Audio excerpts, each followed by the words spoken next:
सत श्री अकाल जी सारिਆਂ ਨੂੰ। मैं सवेर ਦੇ ब्रेकफास्ट की तैयारी कर रही हाँ। कल असी मिलट्स बनाने ने, वैसे डेली ही असी मिलट्स यूज़ करते हैं। कल साडी कोदरे की वारी है तो ये कोदरा वही है जिहड़ा गुरु नानक साहब ने जिसकी खेती की सी ते गुरु नानक साहब ने भाई लालो घर जिहड़ी रोटी खाधी सी वो भी इसी कोदरे की सी। मैं तुहानूं कोदरे की पहचान करानी है। पहला ये देखो जी, बिल्कुल बरीक बरीक दाने ने। इनू हिंदी विच कोदों सरसों भी बोलते हैं। कणक के कंपैरेटिव ये फाइबर बहुत ज़्यादा हुंदा है। जिवें मैं पढ़िया, तुसी सर्च कर सकते हो, नैट ते देख सकते हो। इसके बारे क्या जाता, ग्लूटन भी नहीं है। ये ग्लूकोज हौली हौली साडी बॉडी दे विच रिलीज़ करदा, नाल सानू मतलब जल्दी भुख भी नहीं लगती, साडे बॉडी विच स्ट्रेंथ बनी रहती है। मैं तुहानू इहदी पहला सब तो पहला वॉशिंग करनी है तो ओहदी टैक्नीक भी दसांगी। सैकेंडली इनू डिप करना जी 7-8 घंटे, मतलब फिर इहदा फाइबर बहुत ज़्यादा फैलता है, इस एक्सपेंड हो जाता है फाइबर इहदा पिउण दे नाल। तो फिर कल सवेरे असी बनावांगे। हुण मैं पहला तुहानू इहदी वॉशिंग दस्सी है किस तरह करनी है, क्योंकि डस्टी भी हुंदा है। इहदे दाने बहुत ज़्यादा बरीक ने, इसलिए असी इहनू डायरैक्टली वॉश नहीं कर सकते। मैं एक छाननी लिੱਤੀ हैगी है जी, तो छाननी विच ही इहनू वॉश करना है। एक कौली पानी तो मतलब जो एक कौली लै रहे हैं उस तो 5 गुना पानी पाना है इहनू डिप करन लई। ते कल उहदे विच ही सवेरे असीं बनावांगे इहनू। इहदे च मैं 5 गुना पानी पा दिता है। इहनू ढक के रख देवांगे, सारी रात भुज्जा रहेगा। कल सवेरे इहनू आपां बनावांगे। सत श्री अकाल सारिਆਂ ਨੂੰ, good morning, how are you. अज साडा ब्रेकफास्ट का टाइम हो गया, आपां ब्रेकफास्ट रेडी करना है। अज कोदरे का पुलाव बना रहे हैं आपां। कोदरा डिप किया सीगा, ये देखो ये शक्ल, ये पानी आपां विच ही यूज़ करना है। एक कौली कोदरा सीगा ते 5 गुना पानी पाया सीगा आपां ने।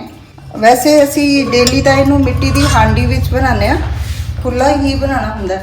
अज चलो असी कुकर च बना रहे हैं कि मिट्टी की हांडी सारिਆਂ कोल नहीं होंदी, इसलिए तो अपन स्टार्ट करते हैं।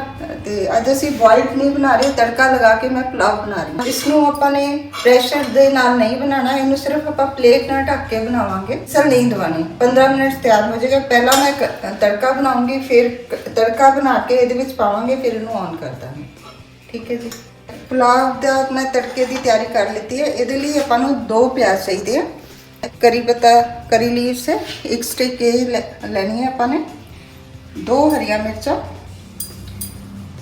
एक जिंजर का छोटा पीस, ये गार्लिक है जी 5-10 है। थोड़ी जी राई चाहिए अपन, 2 पिंच होएगी मैक्सिमम, 1 स्पून जीरा, सॉल्ट है जी 1 चम्मच। ये टेस्ट बढ़ा भी सकते हैं तो अपने घटा भी सकते हैं। 2 टमाटर चाहिए तो मैं सब्जियां यूज़ कर रही हूँ। एक बाउल सब्जियां पानिया ने, मतलब जिमें अपना 1 बाउल कोदरा सीगा, 4 तो 5 बन जाएंगे। 1 बाउल ये असी मटर पा रहे हैं जी। 1 बाउल एक गोभी है, धो के वॉश करके कटिंग कर दी। ये फ्रांस बीन्स ने, इन्हों की भी मैं वॉश करके कटिंग कर दी। ये कैरेट है, गाजर है, इहदी भी कटिंग कर दी। ये सब्जियां आपां विच पावांगे। होर भी जिहड़ियां तुहानूं सब्जियां पसंद ने वो भी यूज़ कर सकते हो अपने अकॉर्डिंग, टेस्ट के अकॉर्डिंग। तो असी यूज़ करते हैं मस्टर्ड ऑयल। ये स्पैशल पीली सरों का तेल है, ये बहुत बेनीफिट्स हैं। सरों के तेल च बनाने। ये हैगा धनिया, गार्निश लिए यूज़ करांगे आपां एंड विच। चलो हुण आपां स्टार्ट करते हैं। लसन, अदरक, हरी मिर्च ते टमाटर नूं ग्राइंड करना है। असी प्याज की असी कटिंग करके यूज़ करना। मैं स्टार्ट कर दी, मैं पैन इससे रख रही हूँ। हुण तड़का लगाने।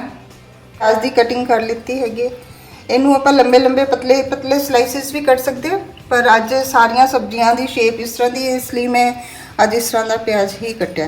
ये टमाटर, हरी मिर्च, लसन, अदरक इन्हों ग्राइंड कर लिता प्रॉपरली। पैन गर्म हो गया, हम ये सरों का तेल पा लिया। 2 टेबलस्पून सफिशेंट ऑयल है। ये थोड़ा गर्म हो जाए, ये जो थोड़ा गर्म हो जाएगा तो सब तो पहला इस विच मैं सॉल्ट पावांगी। उससे नाल सरों के तेल की जिहड़ी कईयां नूं स्मैल आती है वो खत्म हो जाएगी बिल्कुल।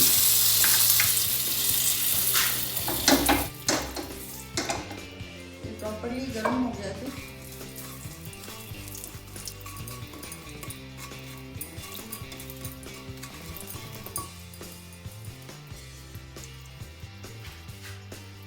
हुण इस विच राई पा रहे हैं। देखो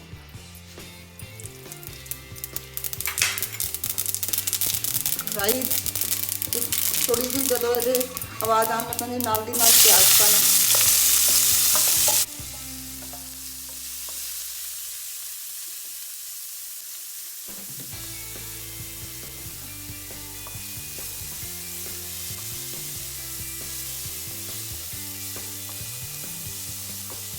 थोड़ा जिहा ब्राउन करना है अपन ने, क्योंकि बहुत ज़्यादा जो करांगे वो टेस्टी नहीं लगता। ਇਹਦਾ कलर चेंज हो गया। ਹੁਣ ਆਪਾਂ ਇਹਦੇ ਵਿੱਚ जीरा पा रहे हैं।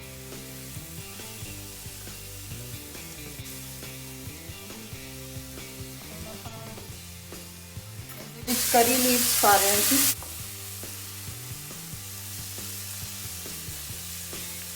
फ्रेगरेंस आनी शुरू हो गई है।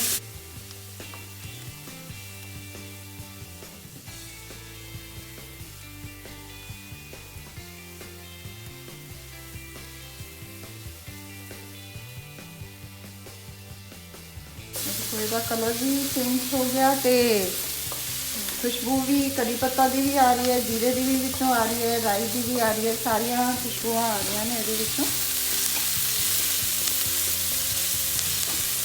बस बहुत ज़्यादा इनू नहीं भुनना। तो हुण अपने लसन, अदरक, हरी मिर्च ते टमाटर उहदा मैं पेस्ट बना लिया सीगा, वो इहदे विच ऐड कर देना।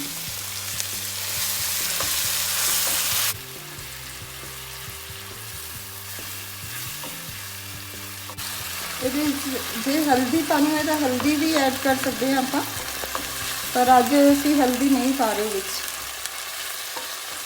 क्योंकि पुलाव है। पुलाव इस तरह भी सोहना लगता, बहुत कलरफुल हो जाएगा। सबके अपने अपने कलर्स आएंगे सारिया सब्जियों के।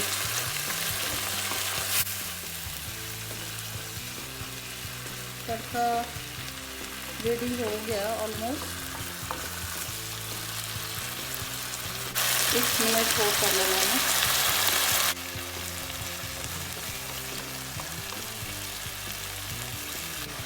सब तो पहला ये मटर पा देना।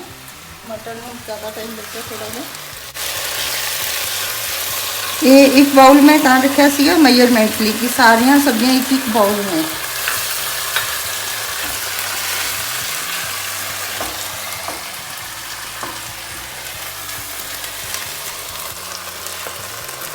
कैरेट पा लेना, बीन्स पा देना, गोभी,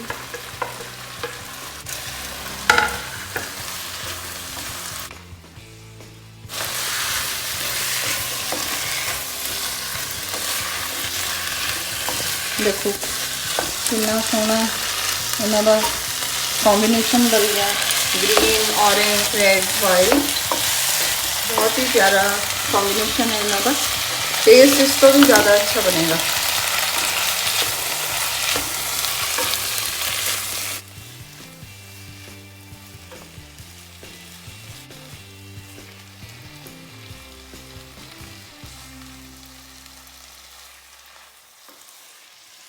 बस इन्हें सारे इन्हें ऑफ कर देने गैस को, इंडक्शन ऑन कर लेना।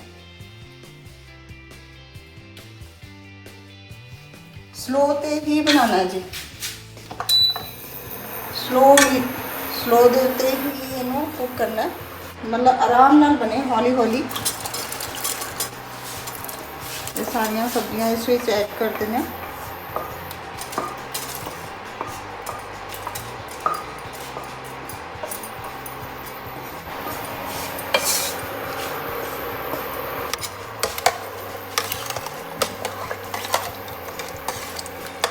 ਇਹਨੂੰ ਵਿਸਲ ਨਹੀਂ ਦਵਾਨੀ, ਆਪਾਂ ਨੇ ਪਲੇਟ ਨਾਲ ਢੱਕ ਕੇ ਸਲੋ ਫਲੇਮ ਦੇ ਉੱਤੇ 15 ਮਿੰਟ ਪਕਾਣਾ ਹੈ। 15 ਮਿੰਟ 'ਚ ਰੈਡੀ ਹੋ ਜਾਏਗਾ ਬਿਲਕੁਲ। ਅਸੀਂ 4 ਮਹੀਨੇ ਤੋਂ ਤਕਰੀਬਨ ਅਸੀਂ ਮਿਲਟਸ ਹੀ ਯੂਜ਼ ਕਰ ਰਹੇ ਹਾਂ। ਸਾਨੂੰ ਇਹਨਾਂ ਦਾ ਬਹੁਤ ਬੈਨੀਫਿਟ ਹੈ। ਮਤਲਬ ਜਿਹੜਾ ਸਾਡਾ ਪਰਸਨਲ ਐਕਸਪੀਰੀਅੰਸ ਹੈਗਾ ਕਿ ਜਿਵੇਂ ਕਿ ਬਾਡੀ ਪਹਿਲਾਂ ਲਥਾਰਜਿਕ ਰਹਿੰਦੀ ਸੀ, ਹੁਣ ਨਹੀਂ, ਹੁਣ ਅਸੀਂ ਐਕਟਿਵ ਰਹਿੰਦੇ ਹਾਂ, ਖੁਸ਼ ਰਹਿੰਦੇ ਹਾਂ। ਜਿਵੇਂ ਬਾਡੀ ਪੇਨ ਵਗੈਰਾ, ਬਾਡੀ ਇੱਕ ਹੁੰਦੀ ਸੀ ਉਹ ਵੀ ਨਹੀਂ ਹੁੰਦੀ, ਸਾਰਾ ਦਿਨ ਸਟਰੈਂਥ ਰਹਿੰਦੇ ਹਾਂ। ਆਪਾਂ 15 ਮਿੰਟ ਬਾਅਦ ਖੋਲ੍ਹ ਕੇ ਦੇਖਾਂਗੇ ਇਹਨੂੰ, ਵਿੱਚ ਹਿਲਾ ਵੀ ਸਕਦੇ ਹਾਂ ਜੇ ਤੁਹਾਨੂੰ ਲੱਗੇ। ਤੇ 15 ਮਿੰਟ 'ਚ ਰੈਡੀ ਹੋ ਜਾਣਾ, ਸਲੋ ਫਲੇਮ ਤੇ ਬਣਾਉਣਾ ਹੈ। 12-13 ਮਿੰਟ ਹੋ ਗਏ हैं, ਇਹ ਪੱਕ ਚੁੱਕਿਆ। ਇਹ ਮੈਂ ਤੁਹਾਨੂੰ ਚੈੱਕ ਦੇਖੋ, ਕੋਦਰੇ ਦਾ ਕਲਰ ਚੇਂਜ ਹੋ ਗਿਆ, ਵਾਈਟਿਸ਼ ਹੋ ਗਿਆ, ਪੱਕਿਆ ਹੋਇਆ ਪਤਾ ਵੀ ਲੱਗਦਾ। ਜੇ ਇਸ ਨੂੰ ਪ੍ਰੈਸ ਕਰਕੇ ਦੇਖਾਂਗੇ ਤਾਂ ਵੀ ਪਤਾ ਲੱਗ ਜਾਵੇ, ਵੈਸੇ ਸ਼ਕਲ ਤੋਂ ਵੀ ਪਤਾ ਲੱਗਿਆ। ਹੁਣ ਅਸੀਂ ਇਸ ਵਿੱਚ ਧਨੀਆ ਐਡ ਕਰ ਦਿੰਦੇ ਹਾਂ। ਬਸ ਅਸੀਂ 1 ਮਿੰਟ ਹੋਰ ਰੱਖਣਾ ਇਸ ਨੂੰ।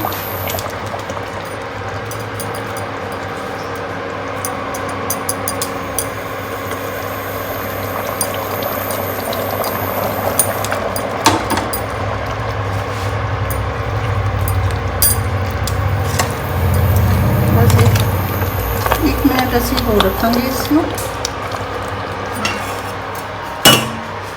स्टार्ट। देखो बिल्कुल रेडी हो गया, 15 मिनट एग्जैक्ट होए हैं, ये प्रॉपर रेडी हो गया, पानी भी ਇਹਦਾ ਡਰਾਈ ਹੋ ਗਿਆ। ਤੇ ਹੁਣ ਬਸ ਇਹਦੀ ਆਪਾਂ ਪਲੇਟਿੰਗ ਕਰਾਂਗੇ।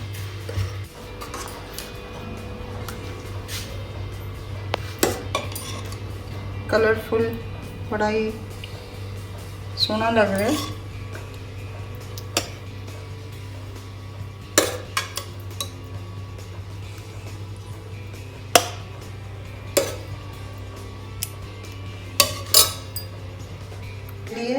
Ready to eat. ਹੁਣ ਤੁਸੀਂ ਟੇਸਟ ਕਰਕੇ ਦੱਸੋ ਕਿਵੇਂ ਦਾ ਬਣਿਆ। ਮੇਰੇ ਕੋਲ ਨਹਾ ਕੇ ਆ ਰਹੀ ਹੈ, ਅਸੀਂ ਫਿਰ ਬ੍ਰੇਕਫਾਸਟ ਸਟਾਰਟ ਕਰਦੇ ਹਾਂ। ਖਾਣਾ